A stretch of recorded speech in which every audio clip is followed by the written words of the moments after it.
This is Democracy Now!, democracynow.org, the War and Peace Report. I'm Amy Goodman with Juan Gonzalez. As we continue our look at U.S. China relations amidst the growing tensions between China, Taiwan, and the United States, China's military said Monday it conducted beach landing and assault drills in the province across from Taiwan. This comes as the CIA has set up a new mission center focused solely on China.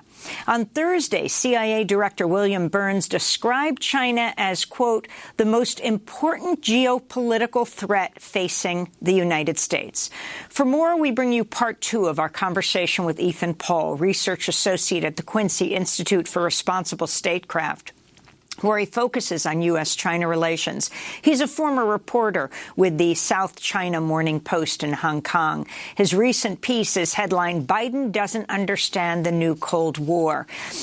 Ethan, as we continue from part one in our conversation, let's talk about the CIA director talking about the biggest geopolitical threat right now is China, and what exactly this mission is that the CIA has set up. Sure. Well, Nicholas Burns announced that the China Mission Center would be set up in the CIA, which would help frame the agency's overall approach, not only to China, but to its overseas operations in general. I would say two things on this front. Number one is that this is only the latest step by the Biden administration and going back to the Trump administration in a broader effort to transform the federal government itself, to reorient itself around so-called competition with China. We have seen new institutions, new offices, new organizations be created in the Department of Defense, the Department of Justice, which has been accused of profiling Asian and Chinese Americans, the Department of Commerce, and most recently, the State Department and the CIA. And so I think, in thinking through what is going on here, I think the metaphor I continuously come back to is the federal government's response to 9/11 and the global war on terror. What we saw in the years after that was a similar transformation. You saw the Department of Homeland Security be created. You saw powers be expanded for the NSA and other agencies. And not only were these powers ultimately abused, but, it kind of creates a momentum within the federal government itself that makes it difficult to reassess and think about, should we, withdraw from Afghanistan or Iraq? Are we winning? I worry that we're going to end up making these same mistakes as we set out on this so-called competition with China. The second quick point I would make is that not only is this transformation happening, but I have seen little to no meaningful dissent among Democrats in the Congress concerned about, are there any, will there be any abuses of power here? Will the CIA and State Department be setting their own China policies? There has been no statements from congressional Democrats talking about oversight and the need to make sure that we don't let this beast run out of control. This is very concerning to me. And Ethan, when they talk, when our leaders talk about the geopolitical threat of China, are they talking about China? Are they really talking about China threatening the United States, or are they talking about China challenging the continued world supremacy of U.S. economic power? Because it doesn't seem to be that there's anything that's going to be able to stop China at this point from eventually surpassing the economic production power of the United States, if only because it has four times the population of the United States, and it is increasingly technologically advanced. Sure. So, I think you can look at the world and see very clearly that China itself is not a threat to the United States. China has no military bases in our backyard, no alliances, and we have these two wide oceans on our left and right, and weak neighbors to our north and south, we are incredibly safe. And you're right. What China is, in fact, challenging is America's 75 years of global dominance, not only economically, but also in the Asia Pacific. China has undergone a massive military modernization campaign over the last few decades, but at the end of the day, this was inevitable. As countries like China and India rose and started to take on a greater share of global economic growth, they were inevitably going to balance and push back against the United States. The key question we need to ask ourselves is, how are we going to ensure that this process ends well, particularly for everyone in Asia? I have not seen many Americans in Washington asking themselves these questions. And so I worry we're starting on an open-ended, uncertain where we are headed competition that is really about containing something which cannot be contained, which is China's economic and political influence. And could you talk about the Republican Party's transformation on this issue? After all, it was Richard Nixon who initially normalized relations with China, and many Republican back or corporations have benefited over the past 50 years from opening up the China market. Yet you have people like Tom Cotton, Nikki Haley, Marsha Blackburn, and other Republican leaders increasingly demanding more confrontation with China. Sure. So I think, parts of the Republican Party are searching for what their post-Trump identity might look like. And I think there's a significant portion, including the ones you mentioned, but also people like Congressman Mike Gallagher, Senator Josh Hawley. There's a clique in Congress that is basing their identity on confronting China. And, I think this is for a couple of reasons. One is because it gives, the vision of American hegemony and primacy a new lease on life, a new reason to continue existing. It also allows Republicans to play up the racial conflict, which I think was at the heart of Trump's presidency. But at the end of the day, this goes beyond just the Republican Party. We are also seeing among organizations like Fox News and other right-wing media outlets a similar embrace of China as a new central theme of their identity and their critique of the left here at home. What I would say is that I think this presents the greatest danger for the U.S. and China going forward. And what I mean by that is, if a Republican president is inevitably elected in a few years, I think they're going to turn the institutions that Biden and Trump left them and turn up the heat on China, because China has been baked into their political identity. And so when you see, a possible President Cotton, President Haley, President Blackburn, if they were to do something such as recognize Taiwan unilaterally, or some other destabilizing action that moves away from the status quo, that's when we would really see U.S. China relations take a hot turn.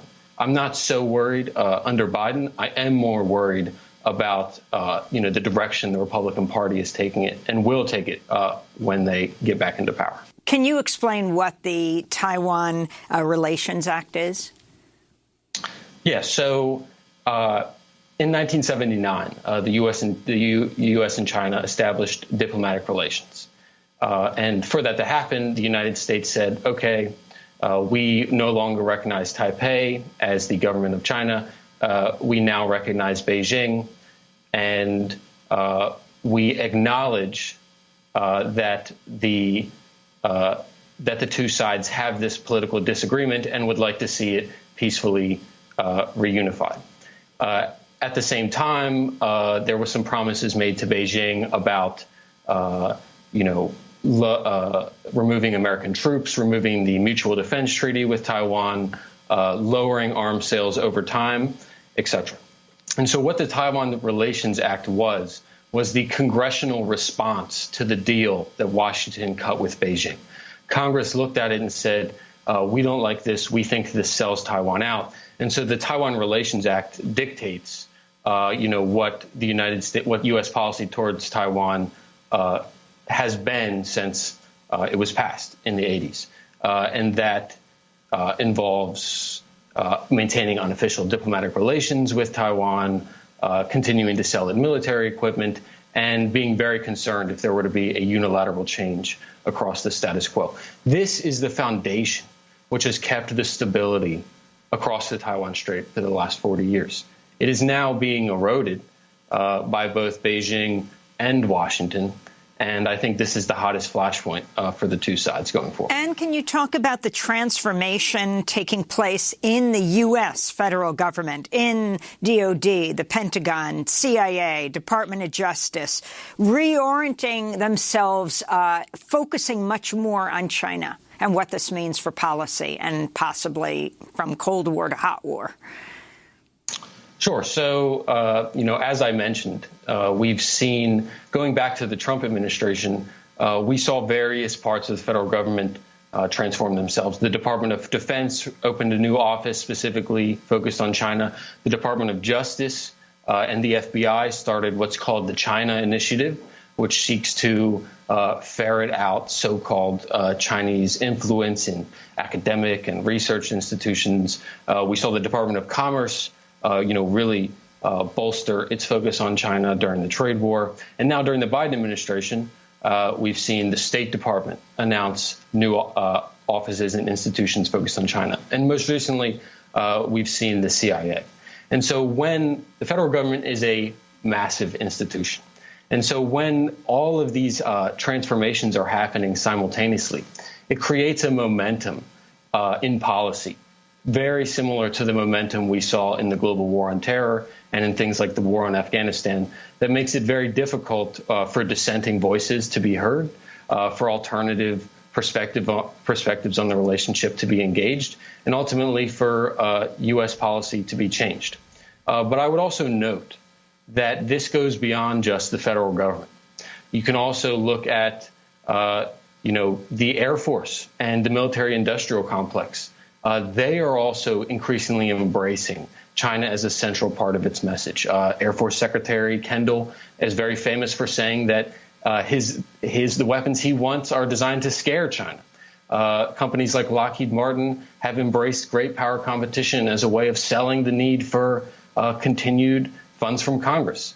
And beyond that, we've seen a new up-and-coming and legacy journalists and intellectuals. We've seen tech companies, we've seen academics all almost overwhelmingly embrace this overall confrontational message that is being created around China. And there is little to no, and I cannot emphasize this enough, there is little to no meaningful dissent about the direction that U.S. policy is being taken, what our goal is, how we're going to maintain stability and peace in Asia over the long term. And, this is particularly a problem, in my view, among Democrats in Congress, in the House and Senate. I know of no Democrats who have staked out a meaningful dissent position on China. There's been hundreds of bills introduced seeking to escalate tensions. I know of no bills that have been introduced seeking to relax or manage them. And so until the Democratic Party wakes up, there will be no one in Washington who will be able to resist this. And I think they might wake up when it's too late. And I wanted to ask you, how do progressives and supporters of human rights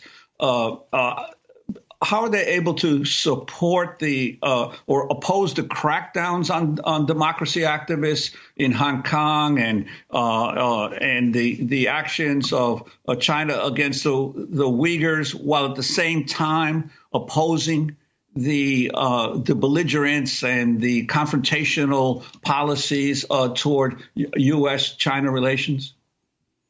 Sure. So, I think anyone who wants to see a world that isn't defined by a new Cold War needs to take the direction that China has headed under Xi Jinping very seriously. I think I lived in Hong Kong for a year after the national security law took effect, and I saw for my own eyes how civil society that had long existed in that city was being smothered slowly, day after day. In Xinjiang as well, we've seen a massive, what I would consider a crime against humanity take place. But at the end of the day, we need to be able to walk and chew gum at the same time. We need to be able to say, look, China, Beijing is increasingly brutal in how it treats places like Xinjiang and Hong Kong, and also Taiwan. At the same time, the kind of escalatory path that we are headed on offers no future for the world. And also, I would add that while the West and Washington are not to blame for China's actions in Xinjiang and Hong Kong, when you have this overwhelmingly unified nationalist message that Washington is embracing around confronting China, this reinforces the same chauvinistic nationalist forces in China itself. And, that can contribute to an environment where China does continue to crack down in places like Xinjiang and Hong Kong. I would say going forward, we need to kind of have a Hippocratic oath. We need to find the best ways of adapting and mitigating the kind of rights abuses that China is doing without making the situation worse. And I'll give you one example. In the Strategic Competition Act that the Senate passed, there are calls to liberalize America's visa policy towards Hong Kong. And this, to me, would be a significant step. Steps that countries like Australia, the UK, Canada have already taken and have more robust policies towards. At the same time, there's also provisions in the bill that seek to allocate a couple $1 million to promoting democracy in Hong Kong. Avoiding this kind of outward appearance of interfering in what China views as its core internal affairs we need to avoid doing stuff like that, because it only, securitizes Hong Kong in the eyes of Beijing, and it only provides further justification for people like the Hong Kong Security Force to crack down in Hong Kong. And so I think we need to think about how, we can adapt to China's growing rights abuses and the inevitability of its power without doing further harm to those we're trying to help. Ethan Paul, we want to thank you so much for being with us. Research associate at the Quincy Institute for Responsible Statecraft, former reporter with the South China Morning Post in Hong Kong. We'll link to your piece, Biden Doesn't Understand the New Cold War. To see part one of our conversation, go to democracynow.org. I'm Amy Goodman with Juan Gonzalez. Thanks so much for joining us.